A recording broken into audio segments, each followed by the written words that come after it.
നമസ്കാരം. എല്ലാ പ്രേക്ഷകർക്കും ഗുഡ് നൈറ്റ് റിപ്പോർട്ടറിലേക്ക് സ്വാഗതം. ഈ ദിവസത്തെ വാർത്തകൾ സമഗ്രമായി തന്നെ പരിശോധിക്കാം. ആദ്യം ഇപ്പോൾ വന്നൊരു പ്രധാനപ്പെട്ട വാർത്തയിലേക്ക് പോവുകയാണ്. പാലക്കാട് പ്രസവ ശസ്ത്രക്രിയക്കിടെ കുഞ്ഞു മരിച്ചു.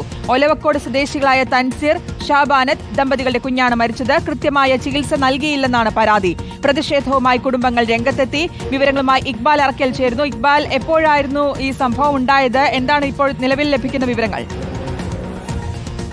ശ്രുതി, ഇന്നാണ് ഇത്തരത്തിൽ ഈ ഒലവക്കോട് സ്വദേശികളായിട്ടുള്ള ദമ്പതികളുടെ കുഞ്ഞ് മരിക്കുന്ന ഒരു സാഹചര്യം പാലക്കാട് സ്ത്രീകളുടെയും കുട്ടികളുടെയും ആശുപത്രിയിൽ ഉണ്ടാവുന്നത്. ഇപ്പോൾ ഈ മരണത്തിന് പിന്നാലെ ആശുപത്രി അധികൃതർക്കെതിരെ ഒരു ആരോപണമായി ഈ കുഞ്ഞിന്റെ ബന്ധുക്കൾ ഇപ്പോൾ രംഗത്തേക്ക് എത്തിയിരിക്കുകയാണ്. യഥാസമയം ഈ യുവതിക്ക് ചികിത്സ ആശുപത്രിയിൽ നിന്നും അധികൃതർ നൽകിയിരുന്നില്ല, അല്ലെങ്കിൽ ഡോക്ടർമാർ നൽകിയിരുന്നില്ല. അതുകൊണ്ടാണ് കുഞ്ഞു മരിക്കാൻ കാരണമായത് എന്നുള്ളതാണ് ഒരു ആരോപണമായി ഇപ്പോൾ ബന്ധുക്കൾ പറയുന്നത്. ഏതായാലും ഇതിനെ തുടർന്ന് ചെറിയ രീതിയിലുള്ള ഒരു പ്രതിഷേധവും ഈ ബന്ധുക്കളുടെ ഭാഗത്ത് നിന്ന് ആശുപത്രിയിൽ വെച്ച് ഉണ്ടായി.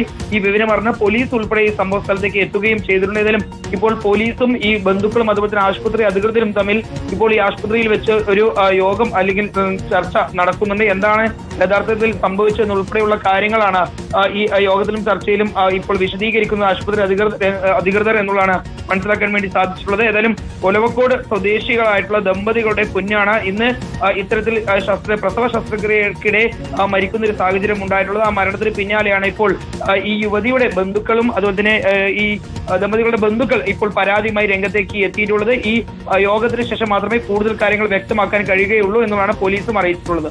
ശരി, പാലക്കാടാണ് പ്രസവ ശസ്ത്രക്രിയക്കിടെ കുഞ്ഞ് മരിച്ചത്. ഒലവക്കോട് സ്വദേശികളുടെ കുഞ്ഞാണ് മരിച്ചത്. കൃത്യമായി ചികിത്സ നൽകിയില്ല എന്നുള്ളൊരു പ്രതിഷേധമുണ്ട്. ഇതുമായി ബന്ധപ്പെട്ട് കുടുംബം പ്രതിഷേധവുമായി രംഗത്തെത്തുകയും ചെയ്തിട്ടുണ്ട്.